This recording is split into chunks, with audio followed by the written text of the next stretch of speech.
ঘরে বসে যা। অতি সাবধানে ঘরের বাইরে যেই না গিয়েছি, কর্তৃপক্ষ চেঁচিয়ে উঠল, দিদি দেখ দেখ, পাঁচিলে একটা পাখি, কি সুন্দর, হলদেটে ঠোঁট, লালচে চোখ আর বাদামি পিঠ। তাকিয়ে দেখি, হায় হায়, পাঁচিলে বসেছে, হায় হায়, ওটা এক শালিক। বাড়ির সবাই শালিক খুঁজছে। আয় রে শালিক আয়, আরেক শালিক না দেখে টুনি কি করে স্কুলে যায়। চেঁচা চলল খুব জোরে।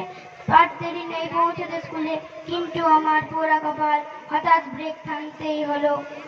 পথ কেটে গেছে কালো বেড়াল। দেরির পরে আরো দেরিতে গেলাম স্কুলে। সামনেই দেখি কি সর্বনাশ, বিজ্ঞান দিদিমণি। খুলে বললাম, রাগে গজগজ, বসতে দিলেন ঘরে। বিজ্ঞানের ছাত্রী হয়েও তুমি ডুবেছো সংস্কারে। মুক্তমনা দিদিমণি অনেক বকাঝকার পরে প্রশ্নপত্র এগিয়ে দিলেন, খাতা দিলেন। হঠাৎ চেয়ে দেখি কলা নীলা শঙ্খে ভরা দিদিমণির হাতের আঙুলগুলো।